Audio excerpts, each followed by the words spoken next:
Have you ever heard the tale of a sacred image, hidden for over 3 centuries, sheltered by stone and walls, with 2 candles burning steadfastly, defying the relentless march of time?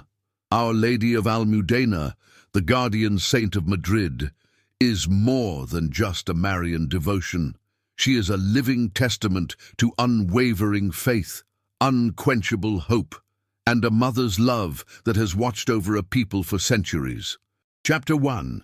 Apostolic Origins, from the Holy Land to the shores of ancient Iberia.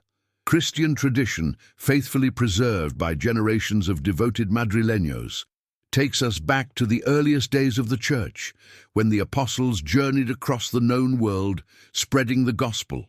Among those brave messengers was St. James the Greater, brother of John, and one of the closest disciples to our Lord Jesus Christ.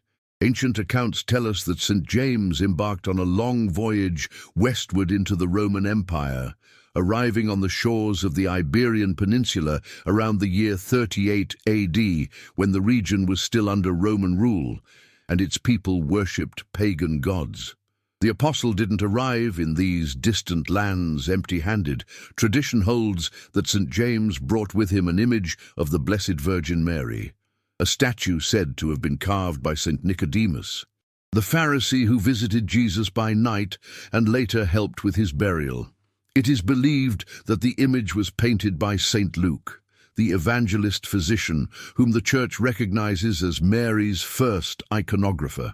This precious relic was not simply a work of art, but a direct link to those who knew the Mother of God in flesh and blood, who saw her weep at the foot of the cross and rejoice with her on the morning of the resurrection.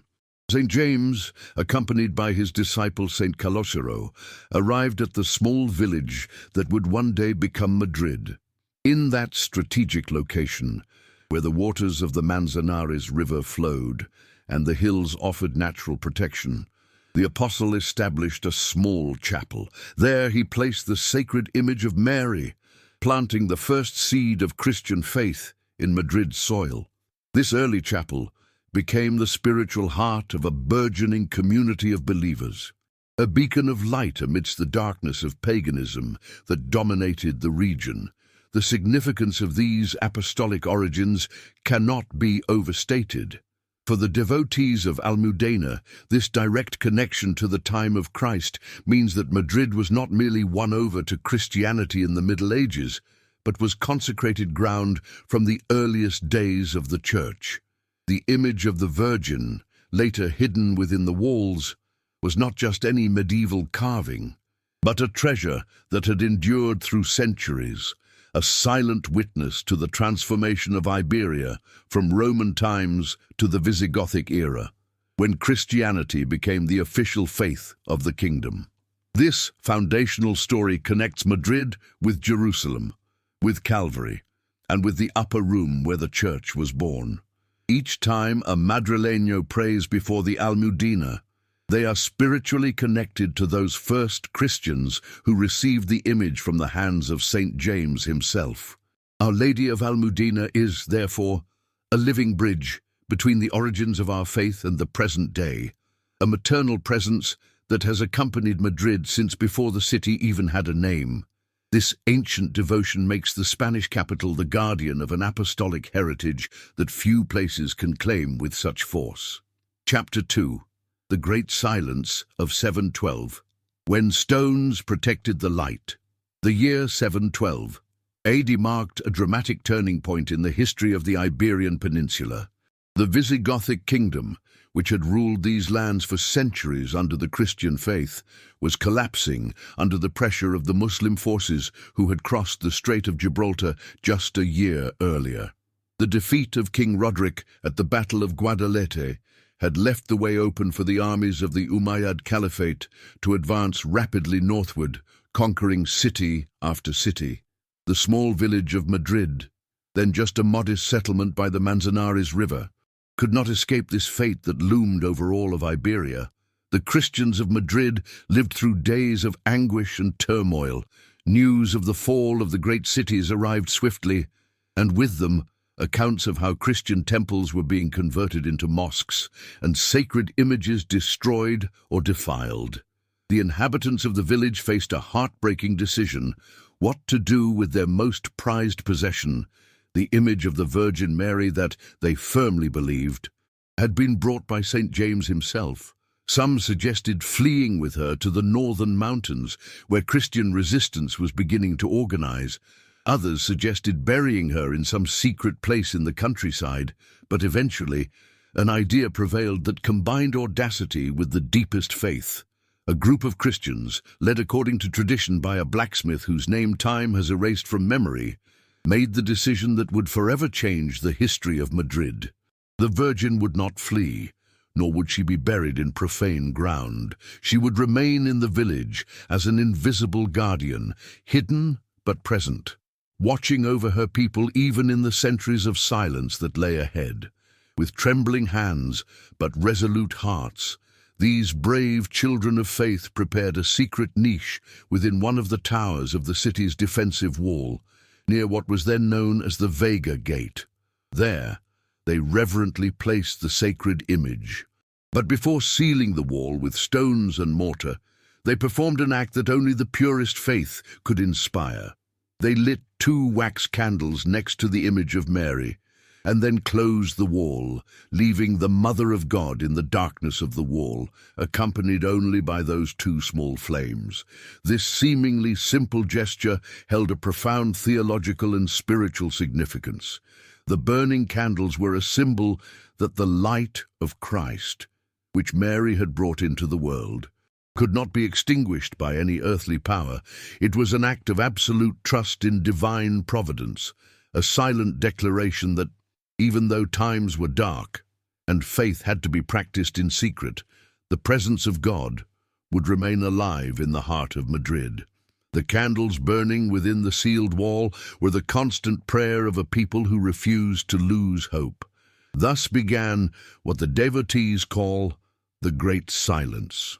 For 373 years, as banners bearing the crescent moon flew over the walls of Madrid, while the Muslim call to prayer echoed 5 times a day from the minarets, and while generations of Mozarabic Christians lived as a tolerated minority under Islamic rule, Our Lady of Almudena remained hidden in her stone niche. Mothers would whisper to their daughters the story of the hidden image. Fathers would pass on to their sons the memory of where it might be. But as decades turned into centuries, the details faded. What was never lost was the certainty that Our Lady was still there, waiting for the moment appointed by God to return to the light.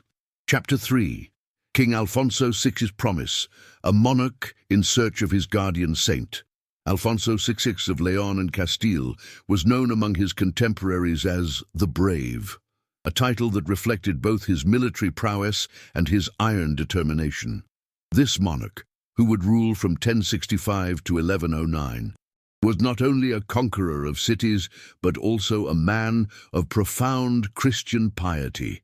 In his heart burned the desire to reclaim for Christendom the lands that had been governed by his Visigothic ancestors.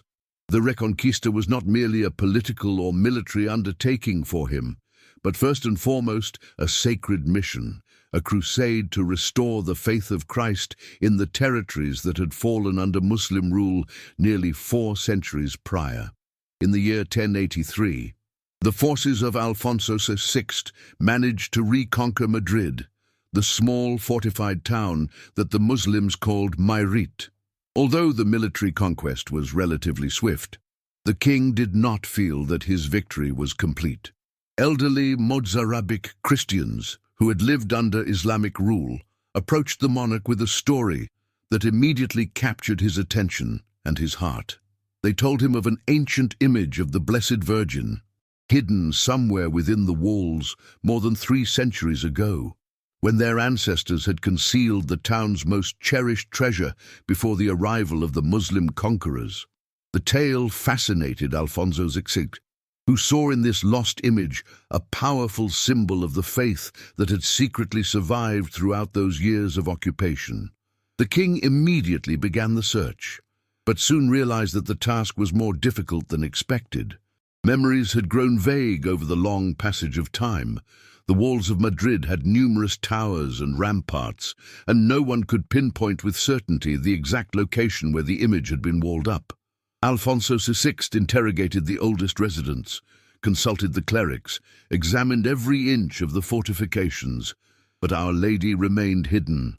The monarch's frustration grew day by day, transforming into a holy obsession.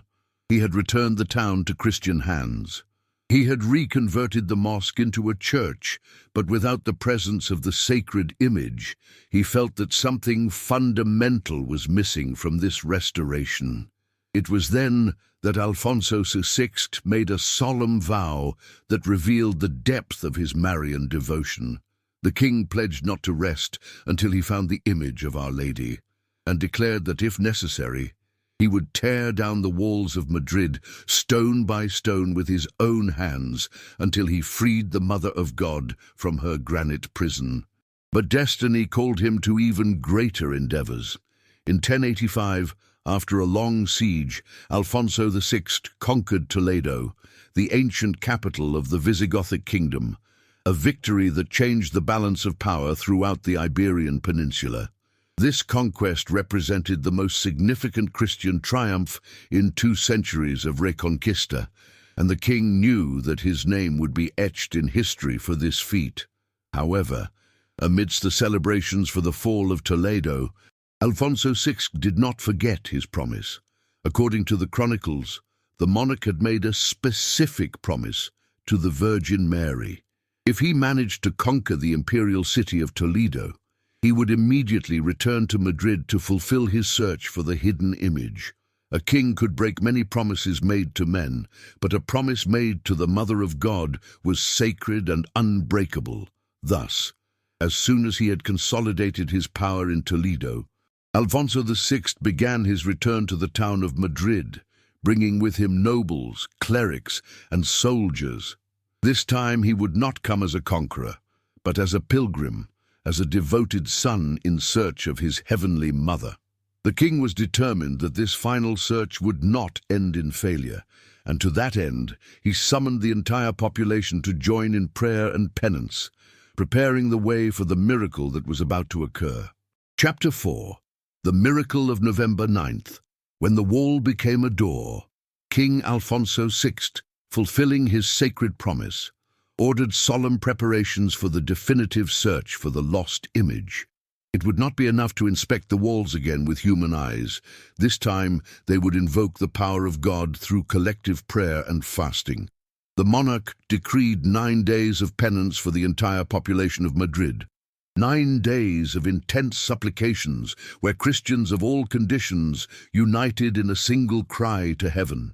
The bells of the newly reconverted Church of St. Mary rang out, calling to prayer, and the people responded with fervor, aware that they were participating in something extraordinary. Continuous masses were celebrated, rosaries were prayed in the squares, and fasting purified the bodies while prayer elevated the souls. Tradition has it that among the devotees was a young woman named Marian, a descendant of those ancient Christians who had hidden the image. This girl felt a special connection in her heart with the hidden Our Lady, as if the weight of 3 centuries of waiting rested on her shoulders. Marian prayed with intensity every day, and in the intimacy of her prayer, she made an offering that only the most generous souls can conceive. She begged Our Lady that if the price for her discovery required a human life to take hers, she promised to surrender completely, offering her existence in exchange for Madrid being able to venerate its guardian saint once again. This promise, made in secret before God, would be remembered when the events of the 9th day unfolded. Finally, November 9th of the year 1085 arrived, the day that would forever change the spiritual history of Madrid. Alfonso VI, dressed in his royal robes, but with the humble heart of a penitent, led a solemn procession that departed from the Church of St. Mary. He was accompanied by the nobleman Don Sancho of Aragon and Navarre, bishops, priests, monks, knights, and a multitude of faithful that overflowed the narrow streets of the town. The procession moved slowly around the perimeter of the wall, stopping at each cube and turret to offer prayers. The faithful chanted Marian litanies, their voices rising in the cold November air, creating an atmosphere of sacred anticipation. It was as if the entire city was holding its breath, awaiting a sign from heaven. When the procession reached the height of Vega Slope, near what had been the Vega Gate during the Muslim rule, the impossible happened. Chroniclers describe that first. A rumble similar to thunder was heard. Even though the sky was clear, the ground trembled slightly beneath the feet of the pilgrims. And before the astonished eyes of thousands of witnesses, a section of the wall began to crumble. It wasn't a violent destruction, but a selective collapse, as if the stones themselves obeyed a higher power. The rocks fell, gradually revealing a hidden niche, and when the dust settled, there she was, the image of Our Lady of Almudena, with the child Jesus in her arms, serene and majestic, exactly as she had been placed 373 years before. But the true prodigy, the miracle that made even the most skeptical fall to their knees, was the state of the candles. The 2 candles that had been lit in the year 712, before sealing the wall, remained burning with bright, living flames, as if they had been lit just moments before. 373 years of solitude, in the darkness of the wall, had failed to extinguish those flames. The wax had barely been consumed, defying all known natural laws. The people erupted in tears of joy, songs of praise, and prayers of thanksgiving. King Alfonso VI, the valiant warrior who had conquered cities and defeated armies, wept like a child before that manifestation of divine power. And there, in the midst of the collective fervor, young Maria, who had offered her life, fell to the ground. According to ancient chronicles, she died in that instant in a state of mystical ecstasy, her soul ascending to heaven at the same moment that the Virgin returned to the light. Her sacrifice had been accepted, her offering fulfilled.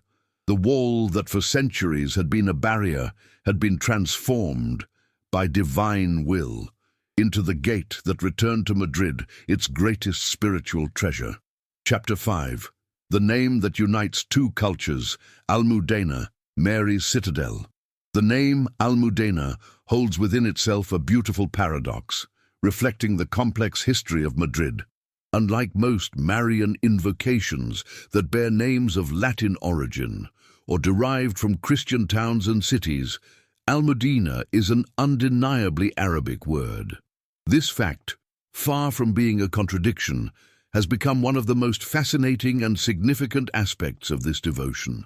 The name preserves the memory of the centuries during which Madrid was part of the Islamic world, creating a linguistic and cultural bridge between 2 civilizations that, although politically opposed, shared the same land and left indelible marks on each other.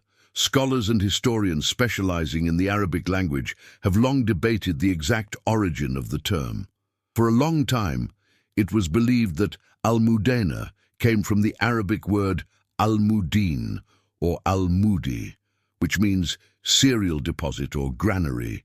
This interpretation had its logic, since the place where the image was found was near the silos where the Muslim inhabitants of Mayrit stored wheat and other grains.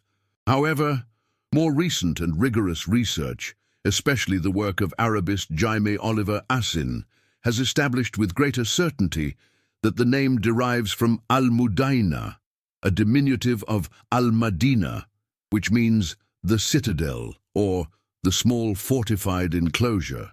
This term Al-Mudaina referred to the ancient walled military enclosure that the Muslims built on the promontory where the Almudena Cathedral and the Royal Palace of Madrid stand today. It was the most protected and strategic area of the town, the defensive heart from where the surrounding territory was watched, and the passage to the Christian lands of the north was controlled, Calling the Virgin by this name means recognizing her as the Lady of the Citadel, the true guardian and warden of Madrid, the one who spiritually protected the core of the city, even when she was physically walled up in its walls. The Virgin Mary thus becomes the authentic defender of the town, not with weapons of war, but with the power of prayer and maternal presence. But the traditional interpretation of the granary has not lost its spiritual and poetic value either. Many devotees continue to associate the Almudena with wheat and bread, deeply Christian symbols. Mary is seen as the golden wheat that brings to the world the true bread of life, Jesus Christ present in the Eucharist. This connection with the grain that feeds the people acquires beautiful theological dimensions. Just as wheat is stored in the granary to sustain the community throughout the year, Mary remained hidden in the spiritual Almudena of Madrid to nourish with her intercession generations of Christians who lived under Muslim rule. She is the mother who feeds the spiritual hunger of her children, the heavenly granary that is never emptied. The fact that the guardian saint of Madrid bears an Arabic name is also a testament to the Catholic faith's ability to embrace and integrate elements of different cultures without losing its essence. The Virgin Mary, with a Muslim title, becomes a symbol that God's maternal love transcends human divisions. She belonged to all the inhabitants of Madrid, to the Mozarabic Christians, who kept her memory alive, to the Muslims, who unknowingly guarded her physical presence in the walls they themselves had built, and to the Christians of the Reconquista, who received her with tears of joy, the Almudena, whose name evokes both the military fortress and the granary that sustains life, teaches that true strength does not reside in stone walls, but in the faith that dwells in the heart of a people, and that true food is not only material bread, but the loving presence of the Mother of God. Chapter 6. The Brown Virgin of Madrid, Close Mother, Crowned Queen. The image of Our Lady of Almudena that was discovered on that November 9th, 1085, did not impress with its monumental size or for being adorned with gold and precious stones. It was a carving made of pine wood, a humble and common material, chosen perhaps for its durability, but also for its symbolism. Pine is the tree that remains green, even in the harshest winter. Just as the faith of Madrid remained alive during the long winters of Moorish occupation, the original image, according to experts who have studied it, probably dated back to the 8th or 9th centuries, although tradition traces it back to apostolic times. What is certain is that when it emerged from its hiding place in the wall, its state of preservation was astonishing, as if the centuries had not passed for it. One of Our Lady of Almudena's most distinctive and cherished features is her dark complexion. The great poet Felix Lope de Vega, in his historical poem dedicated to the guardian saint of Madrid, describes her as a dark moon and a pure mountain beauty. This dark color of the wood has been the subject of various interpretations throughout the centuries. Some attribute the dark tone to the smoke from the candles that burned for 3.5 centuries beside her in the sealed niche. Others see in it a more authentic representation of what Mary of Nazareth, a Jewish woman from the Middle East, might have looked like, naturally darker skinned than the blonde or pale depictions common in medieval European art. Whatever the cause of her color, the Dark Virgin became a title of endearment, bringing Mary closer to the working people of Madrid. The image shows Mary holding the child Jesus in her arms, in a pose typical of late Romanesque or early Gothic carvings. The Virgin's face expresses a maternal serenity that has comforted generations of devotees. Her eyes gaze with gentleness, her lips hint at a slight smile, and in her countenance one perceives both the majesty of the Queen of Heaven and the tenderness of a mother, who welcomes her children with unconditional love. The child Jesus, depicted with the features of a small child, but with the dignity befitting the Son of God, seems to bless those who approach with devotion. The simplicity of the carving contrasts with the richness of the cloaks and crowns that the faithful have offered over the centuries. Over time, Our Lady of Almudena has been draped in magnificent velvet cloaks, embroidered with threads of gold and silver. She has received imperial crowns donated by kings and nobles, and she has been adorned with precious jewels offered by grateful devotees. The traditional cloak is deep blue, with golden details, evoking the starry sky under which Mary was proclaimed queen during major festivities, especially on her feast day of November 9th. The image is adorned with the finest ornaments the cathedral holds. However, beneath all that external wealth remains the simple carving of pine wood, reminding us that Mary's true greatness lies not in human adornments, but in her faithfulness to God and her maternal love for humanity. The iconography of Our Lady of Almudena also includes important symbolic elements. At her feet, a crescent moon is often placed, a symbol of triumph over sin and a representation of the Immaculate Conception, a dogma that the Church would officially proclaim centuries later, but that the Christian people had sensed from ancient times. In her hand, she sometimes carries a scepter or staff of command, recognizing her as Perpetual Mayoress of Madrid, an honorary title that officially makes her the highest symbolic authority in the city. But perhaps the most moving element of her presentation are the two candles that always remain lit on both sides of her image, recalling the miracle that confirmed her providential presence. Those candles are more than simple decorative elements. They are the living memory of the prodigy, the flame that conquered time, the permanent testimony that Mary's light never goes out in the heart of Madrid. Chapter 7. Our Lady of the Fleur-de-Lis, Waiting Transformed into Prayer. The story of Our Lady of the Fleur-de-Lis reveals a profoundly human side of King Alfonso VI, his holy impatience, his desperate longing to venerate the Mother of God. Even before the original image was discovered, after the reconquest of Madrid in 1083, the monarch had immediately ordered that the old mosque be converted into a Christian church, dedicating it to Saint Mary. This temple, located on what we now know as Almudena Street, perpendicular to Mayor Street, became the main place of worship in the newly recovered town. However, the main altar remained bare, awaiting the image that everyone believed was hidden somewhere within the walls, but that no one could manage to find. King Alfonso VI, tormented by the uncertainty of when the image would appear and moved by his ardent Marian devotion, made a decision that reveals the intensity of his faith. If he could not yet venerate the Virgin in her original sculpted form, at least he would have a representation of her that he could honor. While the search continued, he ordered the best painters and artists of his court to create a fresco in the main chapel of the Church of St. Mary, a mural painting that depicted the Blessed Virgin with the child Jesus. This commission was not simply decorative, it was the expression of a heart that could no longer wait to pay homage to its heavenly mother. The result was a beautiful mural painting that showed Mary holding the child in her arms, and in her free hand she carried a fleur-de-lis, the ancient symbol of virginal purity and spiritual royalty. The fleur-de-lis, with its 3 petals, also evoked the mystery of the Holy Trinity and the triple virginity of Mary before, during, and after childbirth.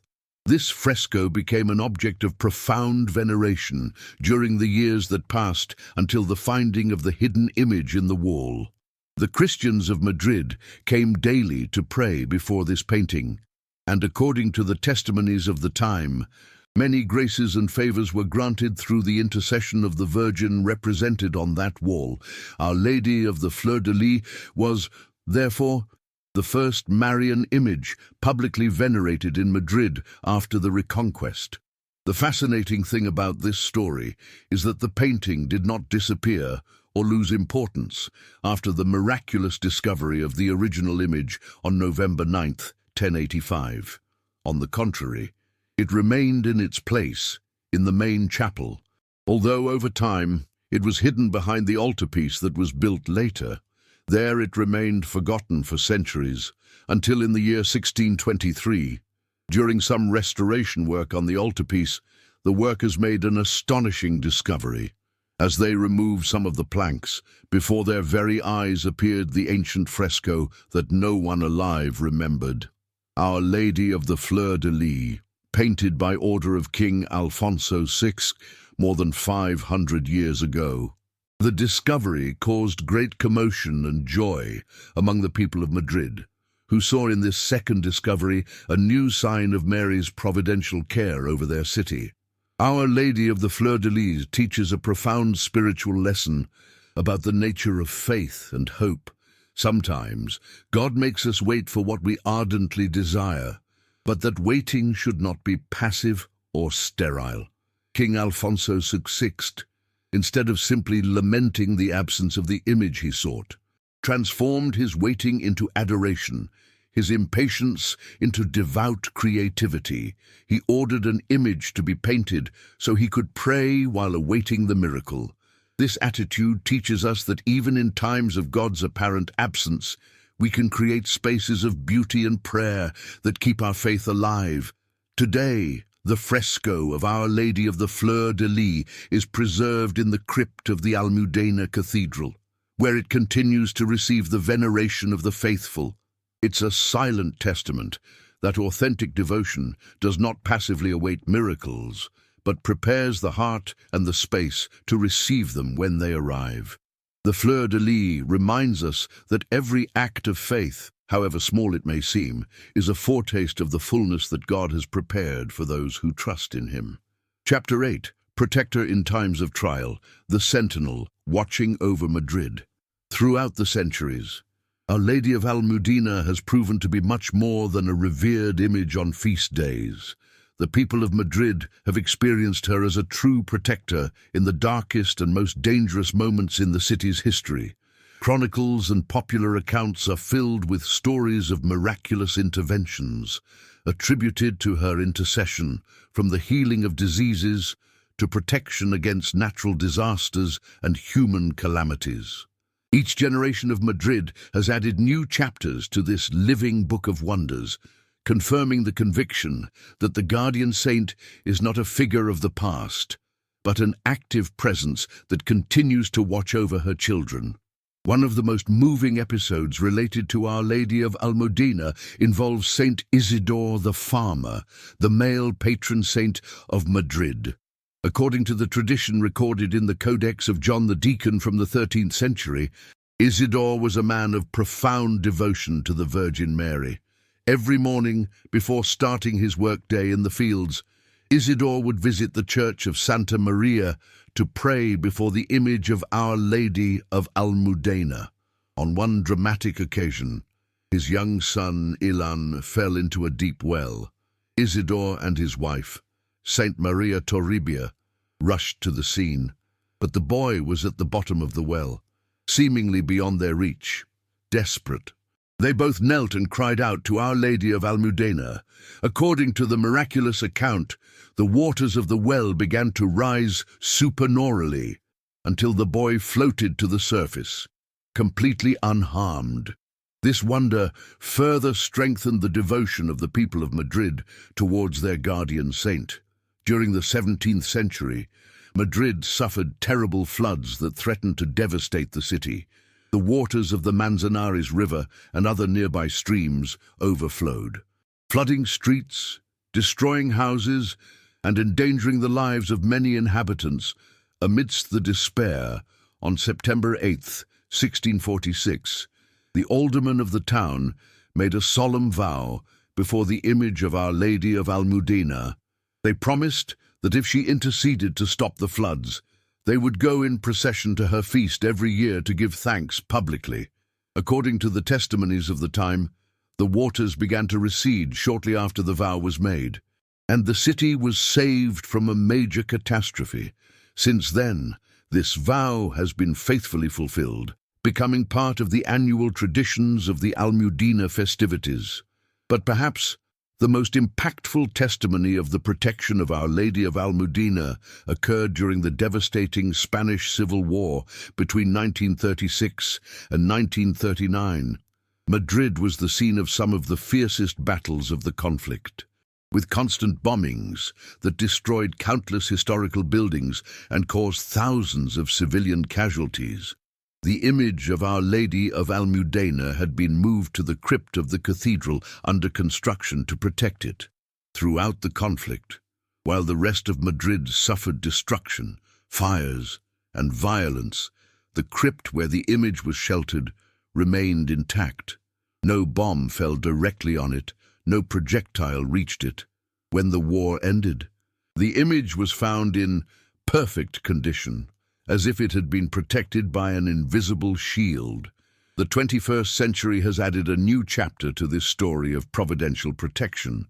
On February 7, 2013, a group with criminal intentions placed an explosive device inside the Almudena Cathedral. The device had been carefully prepared to cause maximum destruction possible during the hours of greatest attendance of the faithful. However, inexplicably for the explosives experts who investigated the case, the bomb did not detonate. Its activation mechanism failed completely, despite being correctly assembled. For believers, the explanation was clear. Our Lady of Almudena had once again extended her protective mantle over Madrid, preventing a tragedy that would have cost many innocent lives. The image that was once protected by the walls of Madrid now acted herself as a living wall, an invisible shield that defends her children from all harm. These testimonies, ancient and modern, keep alive the conviction that the guardian saint of Madrid is not simply a historical symbol, but a vigilant mother who continues to intercede for her city in every generation. Chapter 9, The Royal Family's Ring, When Pain Transforms into Offering. The story of the Almudena ring is one of the most moving and human accounts, related to the devotion to the guardian saint of Madrid, because it shows us how even the most powerful on earth need to turn to Mary's intercession in their moments of greatest sorrow. This narrative begins in the 19th century, during the reign of King Alfonso XIII, a monarch deeply devoted to Our Lady of Almudena.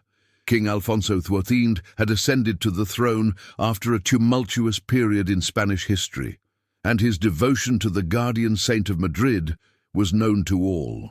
The king frequently visited the image, entrusted to her the affairs of state, and relied on her maternal protection to guide his decisions. In the year 1878, King Alfonso XIII married his cousin, the beautiful Mary Mercedes of Orléans, daughter of the Dukes of Montpensier. The love between the young spouses was genuine and profound, a romantic story that captivated all of Spain. As a symbol of their eternal love, the king gifted his wife a magnificent gold ring, adorned with precious stones. This ring wasn't simply a valuable piece of jewelry, it was a pledge of a love that promised to last forever. However, tragedy struck in a devastating way. Barely 5 months after the wedding, in February of 1879, the young Queen Mary of the Mercedes passed away suddenly, a victim of typhoid fever. She was only 18 years old. The king was devastated by the grief, and all of Spain mourned the loss of that queen, who had promised so much. The ring, which had been a symbol of love and hope, then passed into the hands of the Infanta Mary Christine, the king's sister. But misfortune seemed to haunt whoever wore it. The Infanta Mary Christine died shortly after receiving the ring. The jewel was then inherited by Mary Christine of Bourbon, the king's grandmother, who also passed away shortly after possessing it. Finally, Alfonso XIII himself put on the ring, perhaps as a way to keep the memory of his beloved wife close. In 1885, the king died of tuberculosis at the age of 27, leaving Spain in a delicate situation with his second wife, Mary Christine of Habsburg-Lorraine, pregnant with the future Alfonso III, the succession of deaths associated with the ring had created a somber legend that terrified the royal family. Mary Christine of Habsburg, now Queen Regent, faced a crucial decision. The ring had already claimed 4 lives from the royal family, and superstitious fear mingled with genuine grief for so many losses. The Queen Regent, a woman of deep Catholic faith, understood that the object needed to be freed from the burden it carried, but not through its destruction, but through its consecration. She decided that the ring should never again be worn by human hands. She ordered it to be placed on a gold chain, and on that chain, she had engraved the names of all the members of the royal family who had possessed it and who had passed away. Mary of the Mercedes, Mary Christine the Infanta, Mary Christine of Bourbon, and Alfonso XIII. With great solemnity, the Queen Regent personally carried the ring to the image of Our Lady of Almudena before the guardian saint of Madrid. Mary Christine made an offering. That was at the same time a plea and an act of total surrender. She placed the ring with its chain in the hands of the Virgin, begging her to purify the object of any evil influence and to protect the royal family from future misfortunes. She asked Our Lady of Almudena to take for herself that jewel that had been associated with so much suffering, transforming it from a symbol of death into a symbol of trust in divine providence.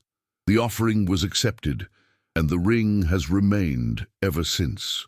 As part of the attributes that adorn the image of Our Lady of Almudena, to this day, this ring can be seen among the jewels that adorn the guardian saint, hanging from a chain with the engraved names of those who possessed it. It is a permanent reminder that all our tragedies, all our deepest sorrows can be transformed when we place them in the hands of Mary. The ring that was a symbol of death became a testament of faith, teaching generations of devotees that there is no burden so great that the Mother of God cannot help us carry, no darkness so deep that her maternal light cannot illuminate. Chapter 10. The Temple of Long-Awaited Hope. Over 100 years to build a cathedral. The story of the Almudena Cathedral is, in itself, a lesson in patience and perseverance that reflects the character of the people of Madrid. It is a historical paradox that Madrid, being the capital of the Spanish Empire for centuries, the city from where a territory was governed, in which the sun never set, lacked its own cathedral. For hundreds of years, Madrid depended ecclesiastically on the Diocese of Toledo, and the main churches of the city were parish or collegiate churches, but none had the rank of cathedral. Our Lady of Almudena, guardian saint of such an important capital, was venerated in churches that, although loved by the people, did not have the architectural magnificence that corresponded to her dignity. The first serious attempt to build a cathedral dedicated to Our Lady of Almudena dates back to the year 1663, when King Philip IV, in a gesture of filial devotion towards the guardian saint of his capital, laid the first stone of what would be the new temple. The ceremonies were solemn, with the attendance of the court and the ecclesiastical authorities, and the people of Madrid were filled with hope at the prospect of finally seeing their guardian saint enthroned in a worthy temple. However, the dreams quickly vanished. The constant wars in which Spain was involved, the economic crises that depleted the royal treasury, and various political problems caused the project to be abandoned. The first stone remained there, solitary, as a reminder of an unfulfilled promise that would wait 2 centuries to be resumed.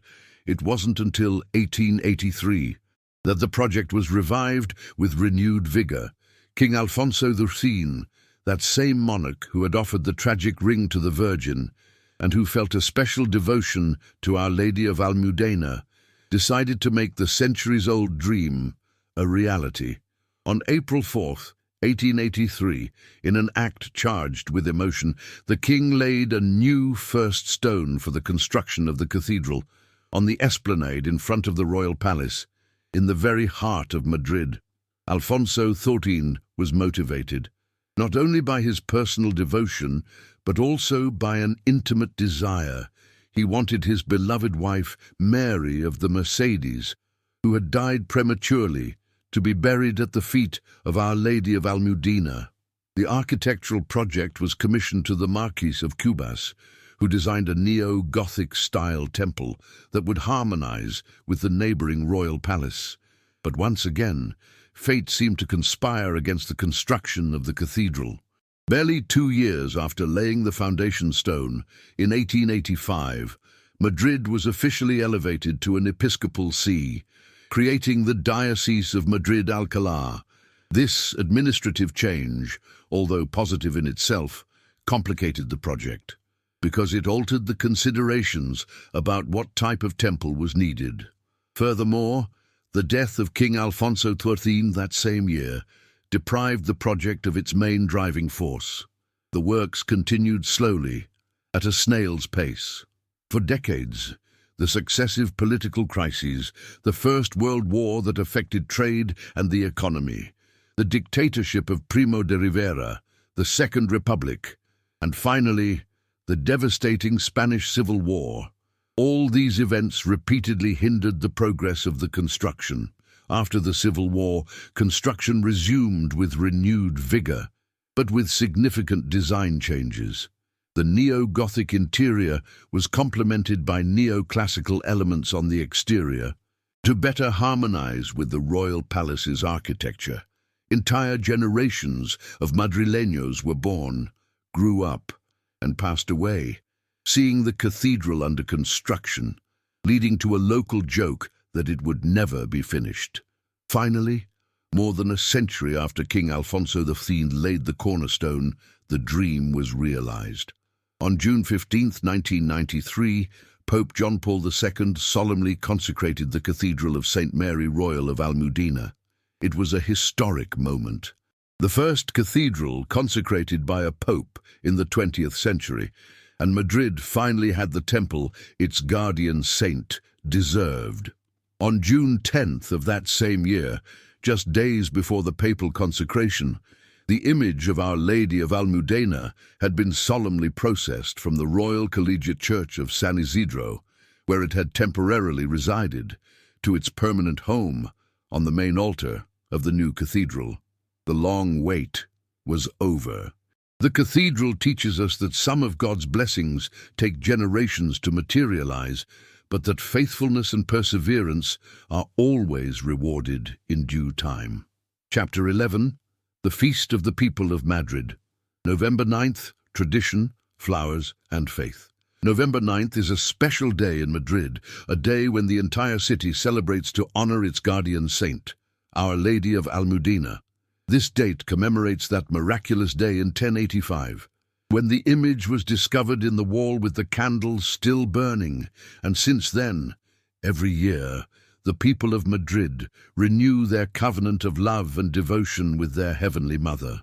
The feast day was officially established in 1908, when Pope Pius VI proclaimed Saint Mary of Almudena as the principal guardian saint of the Archdiocese of Madrid-Alcalá, recognizing a devotion that had been rooted in the hearts of the people for centuries.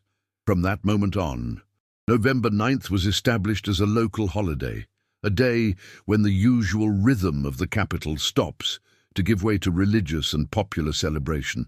The festivities begin early with the festive ringing of the cathedral bells, joining the chorus of bells from all the churches in Madrid, in a morning concert that awakens the city with joy. Throughout the morning, multiple masses are celebrated in the cathedral, culminating in the solemn religious service attended by civil and ecclesiastical authorities, government representatives, the mayor of Madrid, members of religious brotherhoods and sisterhoods, and thousands of faithful who fill the temple to the last corner. The liturgy is particularly moving, with traditional Marian hymns, readings that recall the history of the guardian saint. and a homily that updates the message of Our Lady of Almudena for the contemporary challenges facing the city. It is a moment of communion between the celestial and the earthly, where Madrid, as a community, recognizes itself under the maternal protection of Mary. But perhaps the most emblematic and visually stunning moment of the celebration is the floral offering that takes place on the esplanade in front of the cathedral. Thousands of Madrileños, many dressed in the traditional attire of chulapos and chulapas, distinctive Madrid outfits with their Manila shawls, vests, and caps, proceed to the image of the Virgin to deposit bouquets of flowers. Each brotherhood, each parish, each cultural association, and each group of devotees brings their floral offerings, creating a spectacle of colors and fragrances that transforms the surroundings of the cathedral into a celestial garden. The flowers accumulate to form veritable mountains of carnations, roses, chrysanthemums, and gladioli, a natural tribute to the one who is called Mystical Rose and Lily of the Valleys. The procession of the image through the streets near the cathedral is another highlight of the festivities. Our Lady of Almudena leaves her temple on a magnificently decorated platform, always flanked by the two lit candles that recall the original miracle. The procession advances slowly through the crowds that throng the sidewalks, many with candles in their hands, others throwing flower petals as the image passes, and all singing traditional hymns like the Hail, Lady of the Dark Complexion. It is common to see elderly people with tears in their eyes, remembering the processions of their youth, alongside children experiencing this tradition for the first time, a tradition that is passed down from generation to generation. The procession is not only a religious act, it is the visible affirmation of Madrid's identity, the moment when the city publicly acknowledges its Christian roots and its history. The festivities also include more popular and festive elements that demonstrate how religiosity is intertwined with everyday culture. In the traditional neighborhoods of Madrid, especially around the La Latina and Lavapiés areas, there are street festivals, concerts of traditional Madrid music, food stalls with typical dishes like cocido madrileño, Madrid stew, and rosquillas tontas y listas, traditional donuts, and chotis dances in the squares. The taverns and inns are filled with people celebrating, and the atmosphere is one of shared joy. This combination of the sacred and the festive, of religious solemnity and popular celebration, is characteristic of Mediterranean spirituality, where faith is not lived as something separate from daily life, but integrated into it. November 9th is, ultimately, the day when Madrid finds itself, remembering where it comes from and renewing its commitment to the values that Our Lady of Almudena represents, the faith that endures in adversity, the hope that does not fade in the darkness, and the maternal love that welcomes all without distinction. Chapter 12. Prayer to Our Lady of Almudena. O Mother of the light that never fades, O Holy Virgin Mary of Almudena, beloved guardian saint of Madrid and our Mother, you who remained hidden in the silence of the wall for 3.5 centuries, watching over your children with unwavering love, hear now our supplications and welcome us under your protective mantle, dark-skinned Virgin, Queen of the Citadel, you who know the joys and sorrows of all who inhabit this city. Teach us to keep burning the flame of faith in our hearts, like those candles that burned beside you, defying the passage of time and testifying that your love never fades. Mother of Almudena, you who were protected by the walls of Madrid, now protect us, who are the living walls of your church. Protect us from all spiritual and material dangers. Strengthen our faith when it falters, rekindle our hope when it fades, and ignite within us the fire of divine love that transforms hearts and renews the world.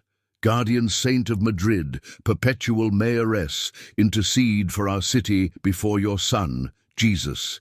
Protect our families, bless our children and young people, console the sick and afflicted, be with the elderly in their loneliness, strengthen those who labor each day, and welcome into your maternal embrace all who seek refuge and hope.